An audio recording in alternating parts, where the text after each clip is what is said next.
কি গো হবে কি? যাচ্ছে আসছে না। এ বাবা ছিটে। এই যে সুন্দর আমাদের গিফট একেবারে রেডি। এই দাদা আমার বিয়ের গয়না বানিয়েছে, মনে আছে তো? আমার বাবা এখানে আসতো এই দাদার কাছে, রান্নাটা করে না এরকম নাচিয়ে তোলে। বড় সেই ডাবর হাতা খুন্তি ঝাঁঝরি আর বড় কড়াই। Good morning everyone. বাজে এখন ঘড়িতে ভোর 6:45, ভোর না তো সকাল 6:45। চারদিকে ঠান্ডা কুয়াশা, তার মধ্যে গোপর আমি যাচ্ছি আজকে মর্নিং ওয়াক, অনেক দিন বাদে। এই যে শীতের সকাল, চারদিক নিস্তব্ধ, এত বেলা হয়ে গেছে তাও। রতনদা আজকে আমরা রাস্তা ছেড়ে পুরো মাঠে ঢুকে গেছি মর্নিং ওয়াক করতে। এই যে আমাদের পাড়ার দাদা চলে এসছে, দেখা হয়ে গেছে।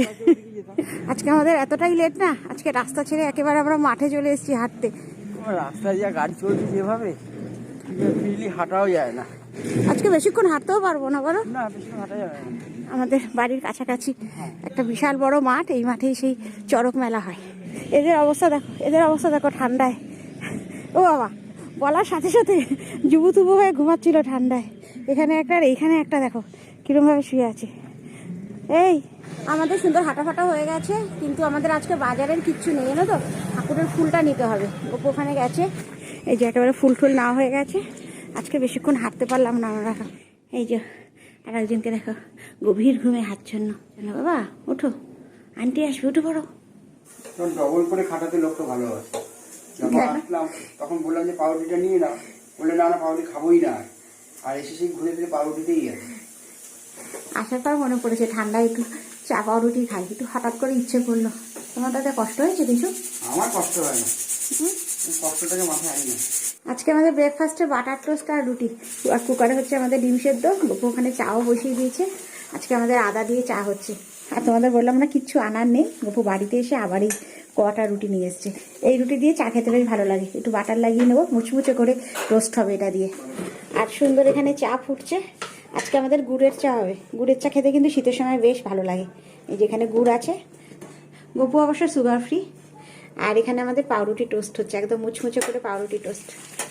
আর এখানে ডিম সিদ্ধ একেবারে কমপ্লিট। আমাদের কুকারে করে ডিম সিদ্ধ হয়। ডিমটা শুরু হবে, সিদ্ধটা পড়বে না, তখন বন্ধ করে দিতে হয়, একদম পারফেক্ট হয়। আমরা যেদিন বাইরে থেকে ঘুরে এসেছি সেদিন জানো তো আমার দিদি রাত্রে ডিনারটা করে আমাদের বাড়িতে পাঠিয়ে দিয়েছিল আমার জায়গাকে দিয়ে, কিন্তু সেই ভিডিও তোমাদের সাথে তখন আর আমার শেয়ার করা হয়নি, কেন গাড়ি থেকে আমরা নেমেছি উবেরা করে, আর আমি ভিডিও শেষ করে দিয়েছিলাম। যাই হোক, সেদিন আমার দিদি বাঁধাকপির তরকারি, কই মাছের ঝোল আর তোমার চিকেন কষা করে পাঠিয়েছিল। এখন অতদিন পর্যন্ত দিদি টিফিন বক্স জানো তো ফাঁকাই পড়ে আছে আমাদের বাড়িতে। আর আমার ফাঁকা টিফিন বক্স দিতে না কিরকম একটা অস্বস্তি হয়, সেই কারণে এতদিন পর আজকে হঠাৎ করে একটু ঠিক করলাম দিদি টিফিন বক্সে করে একটু পোলাও আর চিকেন কষা করে পাঠাবো। একটু বেশি পরিমাণেই করছি, কেন বোন পাশে আছে, বোনকেও একটু দেবো আর দিদিকেও পাঠাবো। সে কারণে আজকে সকাল থেকে শুরু করে দিয়েছি গপু আর আমি। আর গপু এখানে ধনেপাতা বাটতে গিয়ে আমাদের মিক্সিটার অবস্থা খারাপ হয়ে গেছে। কদিন ধরে এরকম চলছে আমাদের মিক্সিটা। এটা দেখাতে হবে যেন। আজকে নিয়ে যাবো, নিয়ে যাবে? সময় পাচ্ছি না, আগে বললাম না নিয়ে যাবো, আজকে নিয়ে যাবো। ধনেপাতা বাটতে গিয়ে মিক্সি আটকে গেছে, বারবার করে যাচ্ছে আসছে লাইনটা। এটা এখন হচ্ছে আবার। আর এখানে হচ্ছে আমাদের চিকেন কষা। এখানে গোটা গরম মশলা একেবারে ফোড়নে চলে গেছে, আলু ভাজা হয়ে গেছে। আর এখানে চিকেন ম্যারিনেশন আজকে বেশি সময় ধরে করে রাখতে পারিনি, জানো তো, প্রায় ওই 20-22 মিনিটের মতো হয়েছে। ম্যারিনেট করে রেখে দিয়েছি, ঝটপট এখন বসিয়ে ফেলবো। আমার আদা রসুনটা নিয়ে চিন্তা, এটা মোটামুটি হলে পরে আমি নিশ্চিন্ত, নাহলে আমাকে শিলনোড়া নামাতে হবে। কি গো হবে কি? যাচ্ছে আসছে না। এ বাবা ছিটে কি হাল। আর এখানে চিকেন কষার পেঁয়াজ ভাজা চলছে, এখানে আলু ভাজাও হয়ে গেছে। আর এখানে সুন্দর চিকেন কষা চলছে, এখনো আলু দিইনি, আলু এখানে ভেজে রেখেছি। আলু দিলে পুরো কড়াই ভরে যাবে। আগুন তো গ্যাসের আগুন তো কম না, সেই অনুযায়ী গপু বলছে এর থেকে বড় কড়াইটা নিতে, কিন্তু সেই অনুযায়ী আগুন কম গ্যাসে।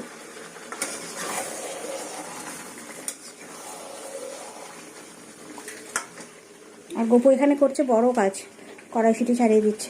তোমার একসঙ্গে ছাড়িয়ে রেডি করে রেখে দিলে রান্নার সময় আর এই সময়টা নষ্ট হয় না, যখন দরকার মতো তুমি নিয়ে নাও। আর এখানে সুন্দর চিকেন কষা একেবারে কমপ্লিট। একটু ঝোল রাখলাম, কেন এই ঝোলটা আলুতে টেনে নেবে। আর আজকে আমাদের একদম সিম্পল রান্না, জানো তো, বিশেষ কোনো ঝামেলাই করা হয়নি। এখানে ধনেপাতা বাটা করা হয়েছে আর চিকেন কষা। এখানে মাংস করে একেবারে দিদির বাড়ির জন্য বেড়েও রেখেছি। আর এটাতে প্রসেনজিতের, কারণ আমার বোন তো মাংস খায় না, শুধুমাত্র প্রসেনজিৎ একা খাবে এটা। আর এখন 1:45 মতো বাজছে, এখন খেয়ে নেবো। আজকে তো আমাদের একদম সিম্পল রান্না।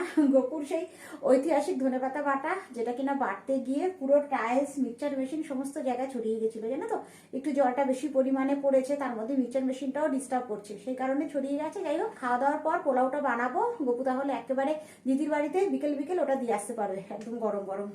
আর আমাদের বড় শেফ রান্না ঠাকুর একটা ভাব দেখো, মানে মনে হচ্ছে তোমার না, মানে এই যে ঝাঁঝরি করে যে তুলছো না ড্রাই ফ্রুটটা, হ্যাঁ, রান্না ঠাকুর না, এরকম নাচিয়ে তোলে।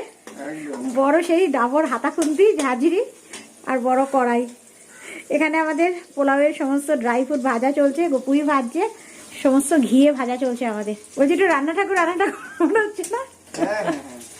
আর আজকে আমাদের হবে বাসন্তী পোলাও। এখানে বাসন্তী পোলাওয়ের সমস্ত কিছু দিয়ে একেবারে ম্যারিনেট করা হয়ে গেছে, সমস্ত রকম মশলা, ঘি, গরম মশলা সব কিছু। আর এখানে বাসন্তী পোলাওয়ের চাল ভাজা চলছে। একটু ঘি না হলে বেশি করে হয় না, তাই না? ঘি আর গরম মশলার গন্ধটা বাসন্তী পোলাওতে বেশি ভালো লাগে। সেন্টখানা কিন্তু ভালোই বেরিয়েছে। হ্যাঁ। আর এখানে সুন্দর বাসন্তী পোলাও একদম কমপ্লিট। এখন একটু রেস্টে থাক, এটা আরো ঝরঝরে হবে। একটু মুখে দিয়ে দেখো নুন মিষ্টি ঠিক আছে নাকি। দারুণ গন্ধ বেরিয়েছে। খাওয়া দাওয়ার পর সুন্দর আমার পোলাও ঠোলাও একেবারে হয়ে গেছে, টিফিন বক্সে তুলে দিয়েছি। গপু একেবারে নিয়ে বেরিয়েও গেছে, জানো তো। তার কারণ আজকে সন্ধ্যেবেলা একটু বেরোনোর আছে, সন্ধ্যেবেলা যাবো একটু কেনাকাটি করতে। কেনাকাটি বলতে একটা বিয়ে বাড়ি পড়েছে এই মাসের 26 তারিখ, রোববার পড়েছে। একদিনে দুটো বিয়ে বাড়ি, জানো তো। দুটো তো সম্ভব না একসাথে যাওয়া, যেটা খুব কাছের গপুর মামা তো দিদির ছেলের বিয়ে, সেখানেই যাব। তো সেই কারণে একটা গিফট কিনতে যাব সন্ধ্যেবেলা। এখন আস্তে আস্তে গিয়ে তৈরি হই, গপু এনে পরে বেরিয়ে যাবো। আর পোলাও মাংস দিতে গিয়ে গপুকে দেখো, এটা আমার বোন পাঠিয়ে দিয়েছে। এই এত বড় একটা চিপস ডোডো বিমার জন্য পাঠিয়ে দিয়েছে। এই যে কে খাবে এটা, কে খাবে? এমিমো, এই যে মাম্মাম পাঠিয়েছে। কে খাবে? এবার বাবির নাম, এটা গোপাল, দেখেছিস? বাবির নাম।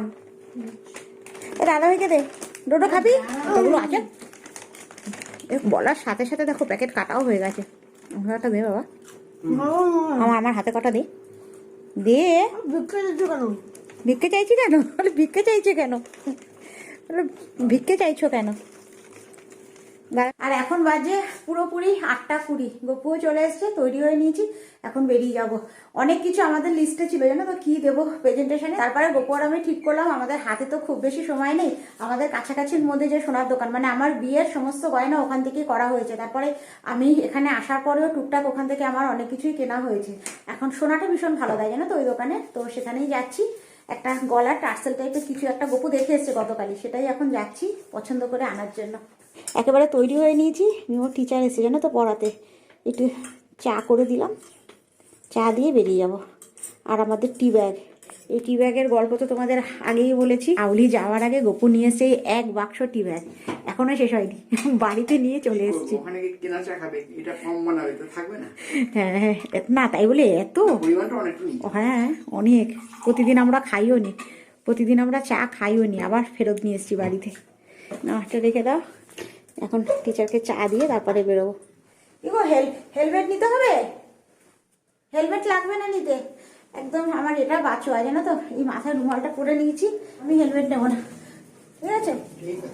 গপু হেলমেট ফেলমেট পরে নিয়েছে, আমি এটা পরে নিয়েছি। আর আমার হেলমেটের দরকার নেই, শীতকালে এটা বাঁচোয়া, কানা আটকা।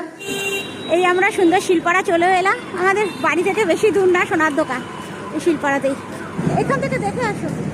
এই আমরা সুন্দর চলে এসেছি, বাবা মুখে আলো।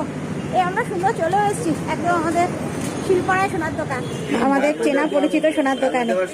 চোখের সামনে এতগুলো টার্সেল, এখান থেকেই পছন্দ করতে হবে। এবার পছন্দ করো। এই যে সুন্দর আমাদের গিফট একেবারে রেডি। ব্লগ করছি, আপনিও চলে আসবেন ব্লগে। এই দাদা আমার বিয়ের গয়না বানিয়েছে, মনে আছে তো? আমার বাবা এখানে আসতো এই দাদার কাছে। ভাল লাগছে না? ছোটোর মধ্যে আমাদের গিফট রেডি। সুন্দর সোনার দোকানের কাজ হয়ে গেছে। এখানে খুব চপ খাওয়ার ইচ্ছে হচ্ছে, জানো তো। এই যে চপের দোকানে দাঁড়িয়ে পড়েছে দুজনে, চপের দোকানে লাইন দিচ্ছে। একদম গরম গরম চপ খাচ্ছে দেখে এখানে দাঁড়িয়ে পড়েছে। এই যে সুন্দর চপ ভাজা চলছে, এই যে সুন্দর গরম গরম চপ একেবারে নিয়ে নিয়েছি, সোজা গাড়িতে উঠবো। ঠান্ডা হয়ে গেলে ভালো লাগবে না, হ্যাঁ চপ গরম গরম খেতে। এটা টমেটো তো, এই যে সুন্দর টমেটোর চপ নিয়েছি। ও ভালো, টমেটো চপ খাচ্ছি।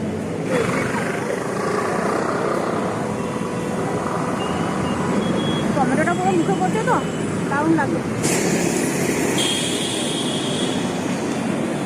দুবারটা বেড়ে যাবো, গাড়িতে উঠবো, হাওয়া দেবে না। আমি আর বাবু খেয়ে নিলাম, মোটা নিয়ে নিলাম। চপ আছে, দুজন দুটো খাও, তুমি একটা, দাদাভাই একটা, দাদাভাইকে একটা দাও। না না খাবি না, ভেজিটেবল চপ খেয়ে রাখ।